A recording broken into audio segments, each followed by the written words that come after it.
اب میں نے چہرہ گھما کر اس کی طرف دیکھا۔ میں اس کی عجیب سی بات سمجھ نہیں سکی، اسی لیے ناسمجھی میں اسے دیکھنے لگی تو وہ کہنے لگا کہ جانتی ہو یہ گھر کس کا ہے؟ یہ گھر ایک جن ذات کا ہے، اور وہ جن ذات کوئی اور نہیں، تمہارے سامنے بیٹھا ہوا یہی نوجوان ہے۔ اس کی بات پر میں خوف زدہ ہو گئی، لیکن مجھے یقین نہیں آ رہا تھا، شاید وہ مجھے ڈرانے کے لیے ایسا کہہ رہا تھا۔ پھر اس نے غور سے مجھے دیکھا اور کہنے لگا، کیا تمہیں ابھی بھی مجھ سے ڈر نہیں لگا؟ میں واقعی ایک جن ذات ہوں، اگر کہو تو تمہیں اس کا احساس دلاؤں۔ پھر میں اس سے کہنے لگی کہ نہیں، تم مجھے صرف ڈرانے کے لیے یہ بات کہہ رہے ہو، اگر ایسی کوئی بات ہوتی تو تم اتنے خوبصورت نہ ہوتے۔ وہ میری بات پر زور سے ہنسا، پھر کہنے لگا، میں بھی بدصورت ہوں، لیکن تمہارے سامنے ایک خوبصورت نوجوان کے روپ میں آیا ہوں۔ اگر اپنے آپ کو اصلی شکل میں ظاہر کر دیا تو تم میری خوفناک شکل کی تاب نہیں لا سکو گی، یہیں بے ہوش ہو جاؤ گی۔ اب میں حیران پریشان سے اسے دیکھ رہی تھی، مجھے یقین نہیں آ رہا تھا کہ یہ نوجوان جو اتنا خوبصورت نظر آتا ہے یہ خوفناک جنات ہو سکتا ہے۔ پھر میں اسے کہنے لگی کہ تم یہاں تنہا کیوں رہتے ہو؟ وہ اداسی سے مسکرایا اور کہنے لگا، یہ ایک لمبی کہانی ہے، کیا تم میری کہانی سنو گی؟ میں نے اس بات میں سر ہلا دیا، یہ جاننے کے باوجود کہ وہ ایک جن ذات تھا۔ مجھے اسے خوف محسوس نہیں ہو رہا تھا، وہ کسی سوچ میں ڈوبا ہوا نظر آ رہا تھا۔ پھر وہ کہنے لگا کہ آج سے پورے 20 سال پہلے میں ایک جنگل میں رہا کرتا تھا، وہ پورا جنگل میرا گھر تھا، میں بڑی آزادی اور خوشی سے وہاں رہنا پسند کرتا۔ وہاں پر نہ تو انسانوں کی بھیڑ بھاڑ تھی اور نہ ہی کوئی شور شرابہ۔ اکیلے رہ کر میں نے وہ طاقتیں حاصل کر لی تھی جو عام جن ذات کے پاس نہیں ہوتے۔ میں ایک طاقتور جنات کے روپ میں آ گیا۔ ویسے تو اس جنگل میں کوئی بھی انسان آتا ہی نہیں تھا، لیکن اگر غلطی سے کوئی راستہ بھٹک کر آ جاتا تو میں اسے اتنا خوفزدہ کرتا کہ وہ کانوں کو ہاتھ لگاتا وہاں سے بھاگ جاتا۔ میں اس جنگل کو اپنا محل کہتا تھا، وہ جنگل نہیں تھا، میری بنائی ہوئی کھیتی تھی۔ میں اس جگہ سے بہت پیار کرتا، اسی لیے نہیں چاہتا تھا کہ کوئی اسے نقصان پہنچائے۔ پھر ایک رات کچھ ایسا ہوا جس نے میری زندگی بدل کر رکھ دی۔ وہی خوبصورت لڑکی تھی جو راستہ بھٹک کر اس جنگل میں آ گئی تھی، بڑی پریشان نظر آتی، اس کے سیاہ بال کندھے پر بکھرے تھے، سفید رنگ کے لباس میں وہ کوئی حور نظر آ رہی تھی۔ میں نے آج تک اتنی حسین لڑکی اپنی زندگی میں نہیں دیکھی۔ میں چھپ چھپ کر اسے دیکھنے لگا۔ وہ اس بات سے بے خبر تھی کہ وہ کسی جنات کے سامنے کھڑی ہے۔ پریشان نگاہوں سے ادھر ادھر دیکھتی وہ راستہ تلاش کر رہی تھی۔ میں چاہتا تو 1 منٹ میں اسے جنگل سے نکال کر سڑک پر لے جا سکتا تھا جہاں پر انسانوں کی موجودگی ممکن تھی، لیکن نہ جانے کیوں مجھے وہ لڑکی اچھی لگ رہی تھی۔ میں اسے دیکھتا رہا تاکہ مجھے اس سے پیار ہو گیا اور مجھے خبر ہی نہیں ہوئی۔ اسے اس جنگل سے خوف محسوس ہو رہا تھا۔ جبھی تو وہ ایک درخت کے نیچے بیٹھ کر رونے لگی۔ تبھی میں نے اس کے سامنے خود کو ظاہر کرنے کا فیصلہ کیا اور خود کو ایک نوجوان کے روپ میں ڈھال دیا۔ میں جیسے ہی اس کے سامنے آیا تو مجھے دیکھ کر اس کی آنکھوں میں جو چمک اور خوشی آئی تھی، میں اسے زندگی بھر نہیں بھول سکتا۔ پھر میں انجان بن کر اس سے کہنے لگا کہ آپ مجھے پریشان نظر آتی ہیں، کیا کوئی مسئلہ ہے؟ تو وہ کہنے لگی، ہاں، مجھے آپ کی مدد چاہیے، میں اس جنگل سے باہر جانا چاہتی ہوں، میری فیملی مجھے ڈھونڈ رہی ہوگی، میں یہاں گھومنے پھرنے آئی تھی لیکن راستہ بھٹک کر اس جنگل میں پہنچ گئی۔ پھر میں نے اسے تسلی دیتے ہوئے کہا، ٹھیک ہے، میں آپ کو سڑک تک پہنچا دیتا ہوں۔ میں نے اسے اپنے پیچھے آنے کو کہا اور خود آگے آگے چلنے لگا، لیکن تھوڑی ہی دور پہنچ کر مجھے یہ خیال آیا کہ اگر یہ لڑکی اس جنگل سے چلی گئی تو دوبارہ زندگی میں مڑ کر کبھی نہیں آئے گی۔ نہیں، میں اس سے پیار کرنے لگا ہوں۔ پہلی بار میرا دل کسی لڑکی پر آیا تھا، پھر میں نے اسے واپس انسانوں کی دنیا میں نہ بھیجنے کا فیصلہ کیا۔ میں اسے ہمیشہ اپنے پاس رکھنا چاہتا تھا۔ میرے یوں رکنے پر وہ لڑکی بھی رک گئی، اب تشویش بھری نظروں سے مجھے دیکھ رہے تھے۔ پھر میں نے اس سے بات بناتے ہوئے کہا کہ اب آدھی رات ہو چکی ہے اور جنگل میں مزید آگے جانا ممکن نہیں۔ ایسا کرتے ہیں کہ آج رات کسی جگہ پر ٹھہر کر صبح میں آپ کو سڑک تک چھوڑ دوں گا۔ وہ کشمکش کا شکار تھی، لیکن پھر مجبوری کے باعث راضی ہو گئی۔ اب میں خوشی خوشی اسے اپنے ٹھکانے پر لے آیا جہاں پر میں رہتا تھا۔ وہ بڑی حیرانی سے یہ سب چیزیں دیکھ رہی تھی جو میں استعمال کرتا تھا، کیونکہ وہاں پر ایسی چیزیں موجود تھی جنہیں استعمال کر کے میں اپنی طاقت میں اضافہ کرتا۔ وہ کچھ الجھی ہوئی لگ رہی تھی، لیکن میں نے چند لمحوں بعد اس کا خوف دور کر دیا۔ جب دوستانہ لہجے میں اس سے باتیں کرنے لگا، اس نے اپنا نام مہک بتایا اس کی خوبصورت دل نشین آنکھیں اور لمبے لمبے کالے بال مجھے اپنا دیوانہ کر گئے۔ اب میں نے دل میں پکا فیصلہ کر لیا تھا کہ چاہے کچھ بھی ہو جائے میں اس لڑکی کو یہاں سے نہیں جانے دوں گا۔ پوری رات میں اس سے باتیں کرتا رہا، پھر وہ تھکی ہوئی تھی اسی لیے بے خبر سو گئی۔ اب میں نے اس لڑکی کو پانے کے لیے ایک عمل شروع کر دیا۔ میں ہر قیمت پر اسے اس جنگل میں روک کر اس سے شادی کرنا چاہتا تھا۔ اس کے لیے میں نے خاص عمل شروع کیا۔ اس کے بعد اس لڑکی کا دماغ مکمل طور پر بدل جانا تھا۔ وہ یہ بھول جاتی کہ میں انسان ہوں یا جن ذات۔ مجھ سے شادی کرنے پر خوشی سے تیار ہو جاتی۔ پھر وہ پوری رات سوئی رہی۔ صبح جب اٹھی تو اس کا پورا ذہن خالی تھا۔ وہ بار بار یاد کرنے کی کوشش کر رہی تھی کہ وہ کون ہے، کہاں سے آئی تھی، لیکن اسے کچھ یاد نہیں تھا۔ وہ بار بار مجھے اجنبی نگاہوں سے دیکھتی۔ پھر میں اس سے کہنے لگا، تم اپنا ماضی بھول چکی ہو، اب باہر اپنی دنیا میں گئی تو کوئی بھی تمہیں قبول نہیں کرے گا، تم میرے ساتھ ہی یہاں پر رہ جاؤ۔ وہ کہنے لگی کہ میں بغیر کسی رشتے کے تمہارے ساتھ کیسے رہ سکتی ہوں، ایسا کرنا میرے لیے ٹھیک نہیں ہے۔ تو میں تو پہلے ہی شادی کے لیے تیار تھا، اسی لیے اسے کہہ دیا کہ اگر میں تم سے شادی کر لوں تو کیا تم میرے پاس رہو گی؟ وہ مجبور تھی اسی لیے مجھے ہاں کر دی۔ اب میں نے اسے شادی کر لی، لیکن وہ یہ بات نہیں جانتی تھی کہ میں ایک جن زاد ہوں۔ پھر دوسرے ہی دن اسے یہ بات معلوم ہو گئی کہ اس نے کسی انسان کے ساتھ نہیں بلکہ کسی جن ذات کے ساتھ شادی کی ہے۔ ہوا کچھ یوں کہ میں اس گھر سے باہر گیا ہوا تھا جہاں پر میں نے اس لڑکی مہک کو رکھا تھا۔ میں اسے وہاں چھوڑ کر چلا گیا۔ جب واپس آیا تو حیران رہ گیا۔ اس نے پورا گھر چنبیلی کے پھولوں سے سجا رکھا تھا۔ ان کی خوشبو مجھ سے برداشت نہیں ہو رہی تھی۔ میرا جسم عجیب سی بے چینی میں مبتلا تھا۔ پھر جیسے جیسے خوشبو میرے جسم میں داخل ہوتی گئی ویسے ویسے میرا جسم تبدیل ہو گیا، اور پھر اس نے میری حقیقت جان لی۔ جب میں نے اپنا اصل روپ اختیار کیا تو چیخیں مارتی وہاں سے بھاگی۔ میں اس کے پیچھے بھاگ کر اسے روکنے کی کوشش کر رہا تھا، لیکن وہ کسی صورت بھی رک نہیں رہی تھی۔ آخرکار بھاگتے بھاگتے وہ ایک پتھر سے ٹکرا کر نیچے گری اور گر کر بے ہوش ہو گئی۔ میں اسے اپنے بازو میں اٹھا کر لایا اور اپنے گھر لے گیا۔ میں پہلے کی طرح انسانی شکل میں آ گیا تھا، لیکن اس نے میرا روپ دیکھ لیا تھا۔ جیسے ہی وہ ہوش میں آئی تو مجھے دیکھ کر ڈرنے لگی۔ اب وہ میرے قریب بھی نہیں آتی۔ جب ہوش میں آ کر اس نے مجھ سے پوچھا کہ تم کون ہو، تو میں نے اسے حقیقت بتا دی کہ میں ایک جن زاد ہوں۔ وہ یہ بات جان کر رونے لگی۔ میں نے اسے تسلی دی کہ میں تمہارا زندگی بھر خیال رکھوں گا، اب ہماری شادی ہو گئی ہے، تمہارا یہاں سے جانا ممکن نہیں۔ وہ میری منتیں کرتی رہی کہ میں واپس اپنی دنیا میں جانا چاہتی ہوں۔ تم نے دھوکے سے مجھ سے شادی کی ہے، لیکن میں اپنی دل کی کیا کرتا؟ میں اس سے محبت کرنے لگا تھا، اسی لیے میں اسے اپنے ساتھ رہنے پر مجبور کرتا رہا۔ بالآخر میری طاقت کے سامنے اس کی ہمت دم توڑ گئی۔ اب وہ میرے ساتھ اسی گھر میں رہنے لگی تھی۔ میں دنیا جہان کی خوشیاں اس کے قدموں میں لا کر ڈھیر کرنا چاہتا تھا، لیکن وہ میری کسی بات سے خوش نظر نہیں آتی۔ پھر ایک دن میں اپنے قبیلے کے کامل کے پاس گیا۔ وہ بھی ایک جنات عامل تھا۔ اس نے مجھے پریشان دیکھا تو کہنے لگا کہ تم نے اس کی مرضی کے خلاف اور اسے بتائے بغیر شادی کی، اسی لیے اس کی ناراضگی تو بنتی ہے۔ تم ایسا کرو کہ اسے لال جڑی بوٹی کا پھول کھلا دو، جسے کھا کر وہ لڑکی حاملہ ہو جائے گی۔ اس طرح تم دونوں کا رشتہ بھی مضبوط ہو جائے گا۔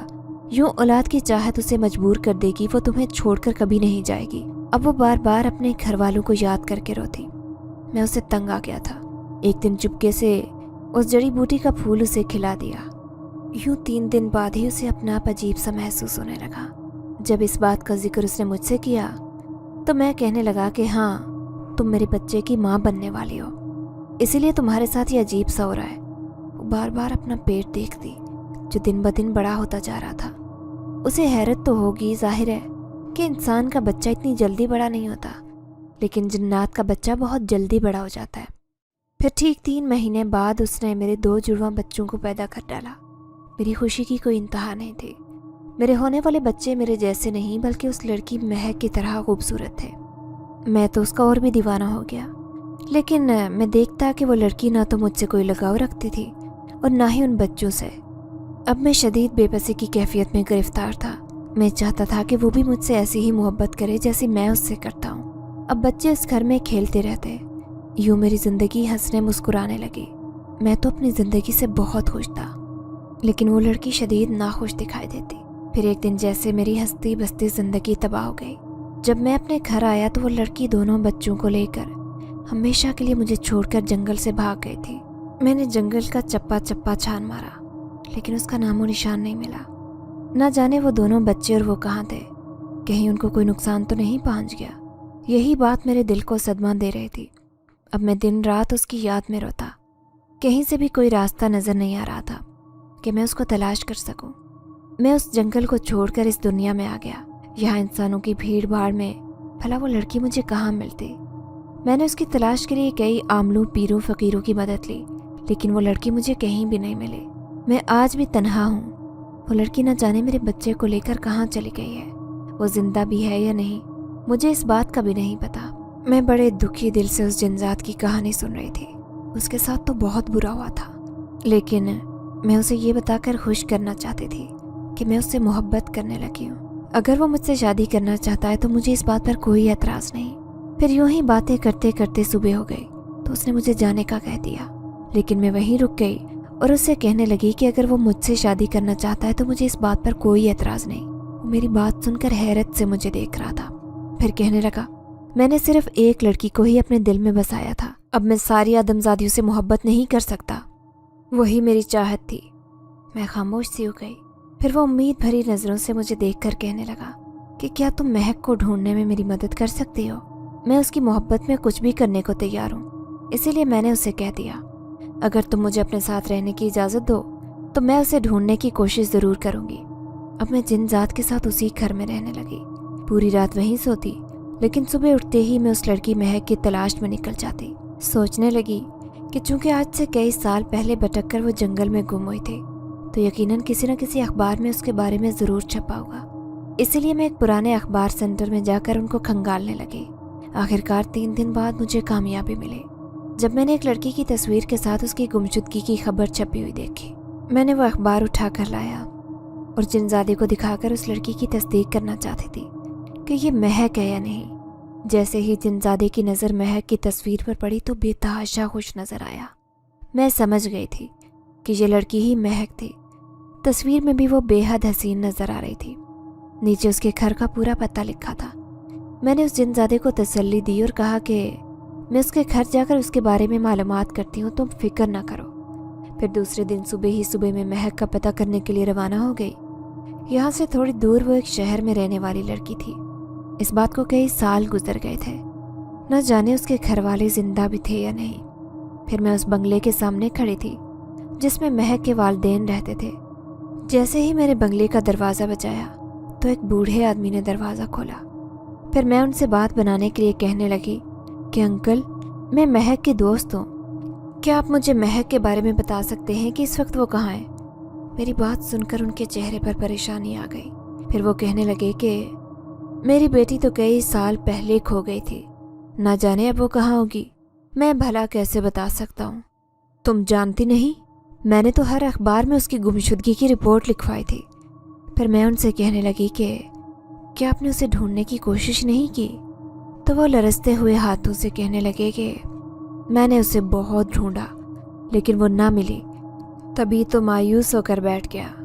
تبھی ایک غصے سے بھرا ہوا چہرہ لیے وہاں ایک نوجوان آیا جو غالباً مہک کا بھائی تھا۔ اس نے مجھے دیکھا، پھر کہنے لگا، آپ کیوں مہک کے بارے میں اتنی تحقیقات کر رہی ہیں؟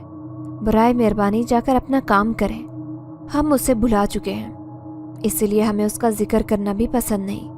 اس نے مجھ سے اتنی بدتمیزی سے بات کی کہ میں بے بسی سے اٹھ کر باہر آ گئی۔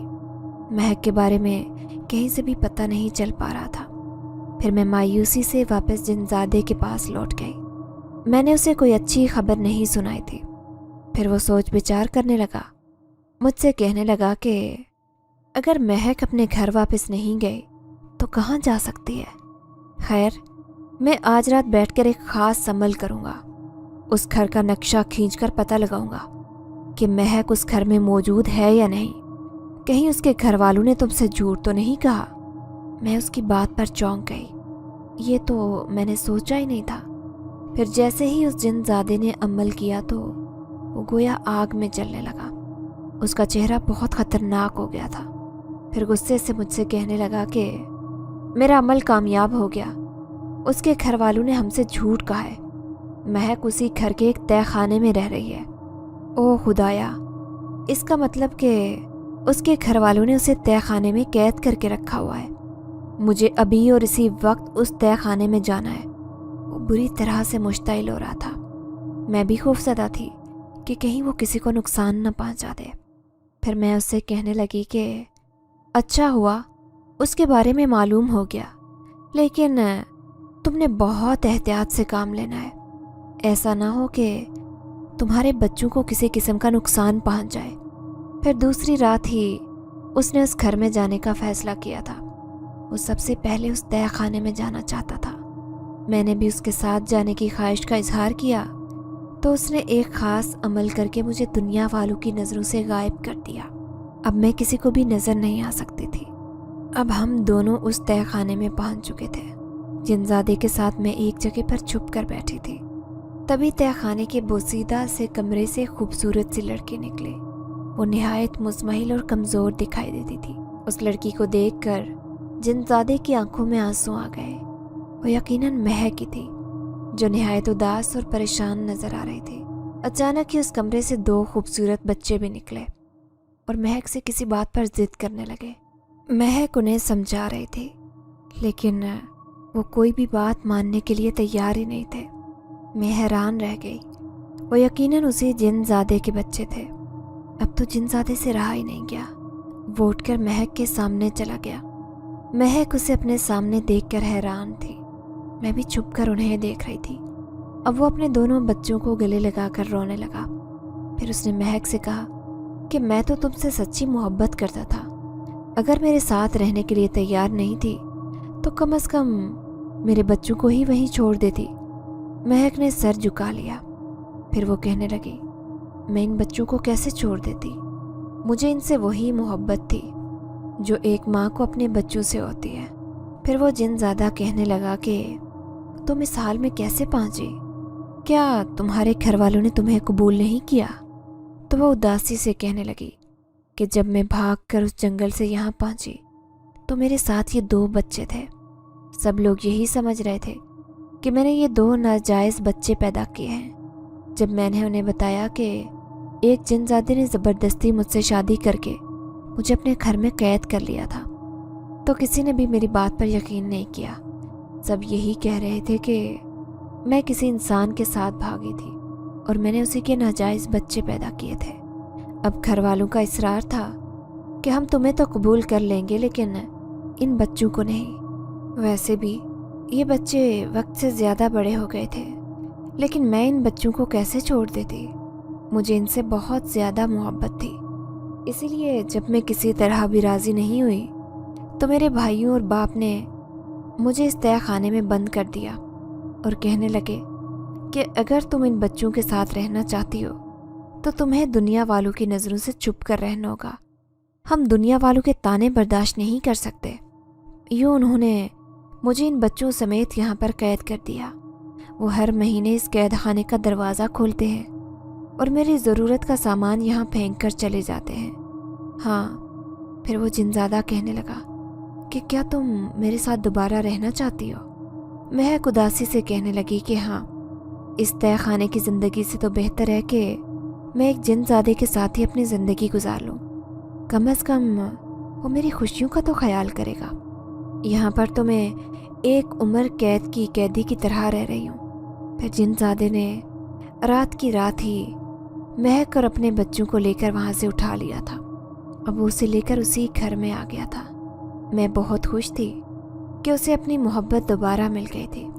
اس جنزادے سے تو میں بھی محبت کرنے لگی تھی، لیکن میری محبت ایک بار پھر ناکام ٹھہری تھی۔ پھر ان دونوں کو خوش دیکھ کر میں وہاں سے جانے لگی تو جنزادہ مجھے کہنے لگا، تم نے میری بہت مدد کی ہے، اسی لیے میں بھی تمہاری مدد کرنا چاہتا ہوں۔ اگر تم کہو تو میں تمہارے ماموں اور مامی جنہوں نے تمہارے ساتھ زیادتی کی ہے ان سے تمہارا بدلہ لے سکتا ہوں، لیکن میں نے اس بات سے منع کر دیا۔ میں نہیں چاہتی تھی کہ میری وجہ سے کسی کو ذرا برابر بھی تکلیف پہنچے۔ پھر مہک مجھے کہنے لگی، اگر تم میرے ساتھ رہنا چاہتی ہو تو مجھے کوئی اعتراض نہیں، تم ہمارے ساتھ اسی گھر میں رہو۔ ہم دونوں لڑکیاں دنیا کی ٹھکرائی ہوئی ہیں، اس جنزادے کے ساتھ رہ کر ہم خوش رہیں گی۔ اس کے بعد میں پھر خوشی خوشی اس گھر میں رہنے لگی۔ لیکن ایک دن مہک بازار گئی اپنے بچوں کا سامان لینے، تو اس کے گھر والوں نے اسے وہاں پر دیکھ لیا۔ وہ اس کا پیچھا کرتے کرتے اسی گھر تک پہنچ گئے تھے، لیکن مہک نے بھی ضد پکڑ لی تھی کہ وہ یہاں سے کہیں نہیں جائے گی۔ جنزادہ مہک کے کہنے پر چپ گیا تھا۔ وہ بار بار یہی کہتی کہ میں نے جنزادے سے شادی کی تھی، وہ مجھے یہاں لے کر آیا ہے، لیکن مہک کے گھر والے تو اس بات کو ماننے پر تیار ہی نہیں تھے۔ میں بھی چپی بیٹھی تھی، مجھے بہت ڈر لگ رہا تھا۔ پھر دوسرے دن میرے پیروں تلے سے زمین نکل گئی جب مہک کے گھر والے ایک عامل کو لے کر اس گھر میں آ گئے۔ عامل نے اس پورے گھر کو نظر بند کر دیا اور ایک خطرناک عمل کرنے لگے۔ میں نے دیکھا جب اس جنزادے کی حالت غیر ہونے لگی تھی، مہک بار بار اپنے گھر والوں سے کہہ رہی تھی کہ اس عمل کو روک دو، تم اسے نہیں مار سکتے، لیکن وہ عامل کسی صورت بھی اپنے عمل کو روک نہیں رہا تھا۔ جنزادہ بھی بہت غصے میں تھا، وہ بار بار اپنے آپ کو عامل سے بچانے کی کوشش کر رہا تھا، لیکن وہ عامل ایک ایسا شیطانی عمل کر رہا تھا کہ جس سے جنزادے کی طاقتیں ختم ہو گئی تھی۔ پھر مہک نے بلاخر اپنے گھر والوں کو دھمکی دی کہ اگر یہ عمل نہ روکا تو میں اپنے آپ کو مار لوں گی۔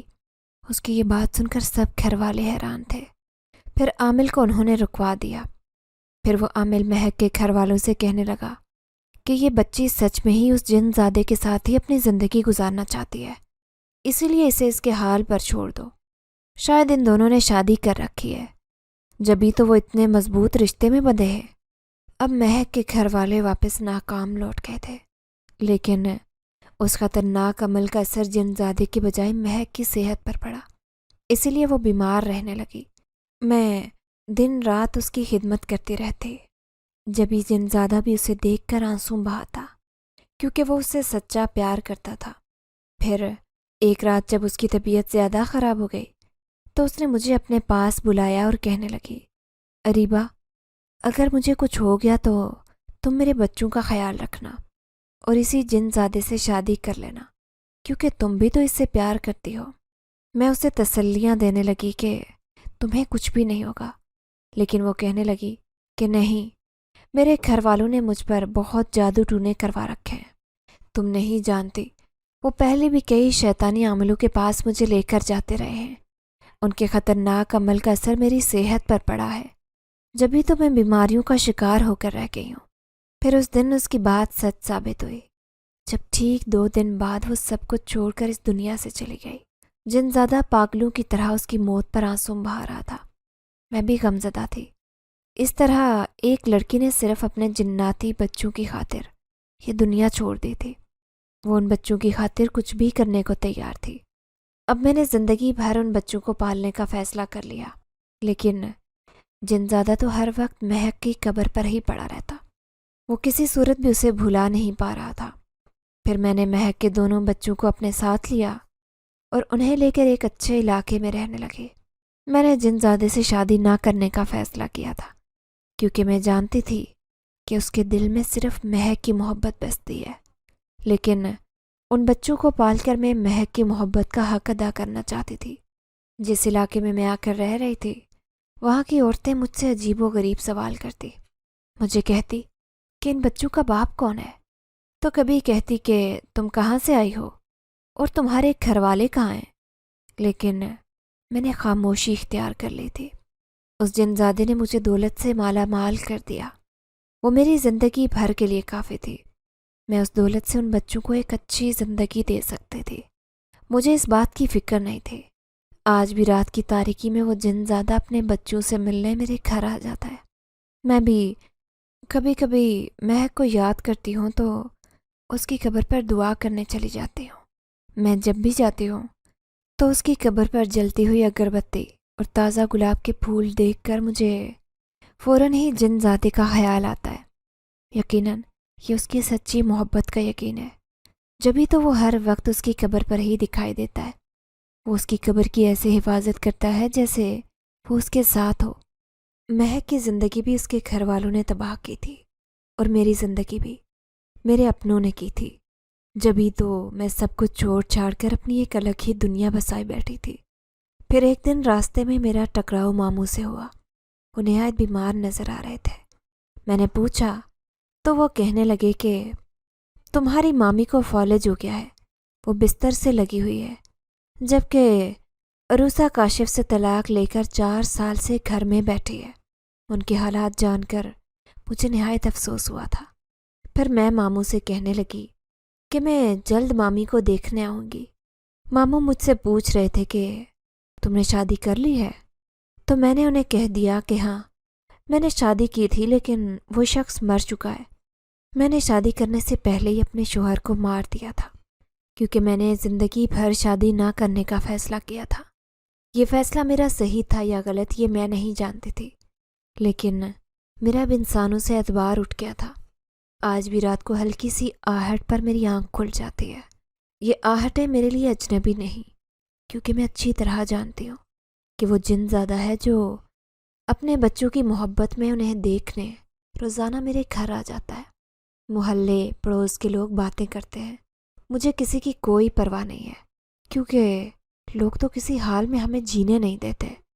نہ تو وہ کسی انسان کو خوش دیکھ سکتے ہیں اور نہ ہی دکھی۔ ہمیں اپنے نصیب کی خوشیاں خود ہی ڈھونڈنی پڑتی ہیں۔ میں انہی سوچوں میں گم تھی، اچانک مجھے بچوں کے ہنسنے کی آواز آئی۔ میں نے مڑ کر دیکھا تو وہی دونوں بچے میرے پیچھے کھڑے ہیں، مجھے ڈرانے کی کوشش کر رہے تھے۔ میں انہیں دیکھ کر مسکرا دی۔ اگر آپ کو ہماری یہ کہانی پسند آئی ہے تو لائک کیجیے، شیئر کیجیے، اور اگر ابھی تک آپ نے ہمارا چینل سبسکرائب نہیں کیا تو اردو ریڈیو کو لازمی سبسکرائب کیجیے۔ ملتے ہیں اگلی ویڈیو میں۔ اللہ حافظ۔